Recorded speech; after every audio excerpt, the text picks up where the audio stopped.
You're watching Mirror 7 News. Stay informed, stay ahead for more news.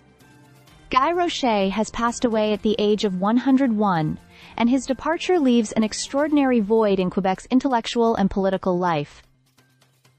For more than a century, he stood as a guiding voice in the province's transformation, shaping education, language policy, and the very idea of Quebec identity. His career was never only about academic contribution. It was about weaving knowledge into social change, and about keeping alive the hope of a fully independent Quebec. Rocher was a sociologist, but in truth, he was much more than that. He became one of the central architects of the Quiet Revolution, that decisive period of the 1960s when Quebec redefined itself, reclaimed its institutions, and began to see its future in a new light. It was during this time that he worked alongside figures such as Camille Laurent and Fernand Dumont, helping to draft the Charte de la langue française, which would forever alter Quebec's linguistic landscape. His fingerprints were on reforms that opened doors for generations, allowing Quebecers to gain access to education and to see their language and culture reflected in the institutions of their own society. But Guy Rocher was not only a man of policy, he was also a man of conviction. His belief in independence was not casual or rhetorical. It was deeply rooted in his understanding of Quebec's collective journey.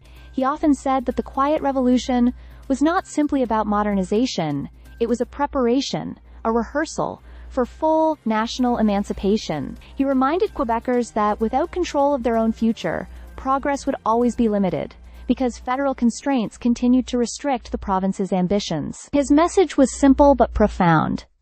Independence was not an abstract dream, but a logical continuation of the work begun in the 1960s. Even in his later years, his dedication never faded. Well into his 90s, he was still giving talks, writing reflections, and encouraging younger generations to take ownership of Quebec's destiny. At a conference in 2019, he spoke about the Quiet Revolution as a series of steps toward independence, and he reminded those present that the heritage of that era was still alive.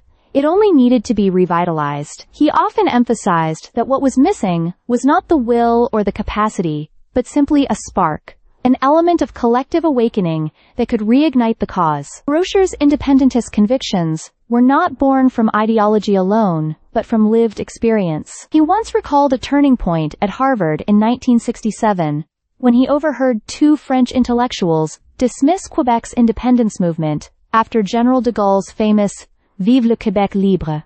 Their condescension struck him, and he surprised even himself by delivering his very first passionate defense of Quebec's sovereignty.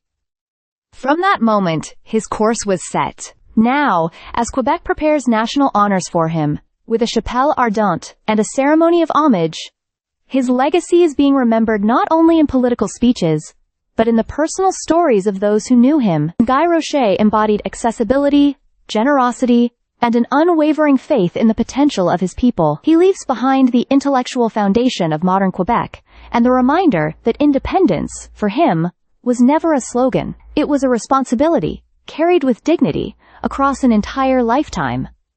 Stay subscribed for more videos.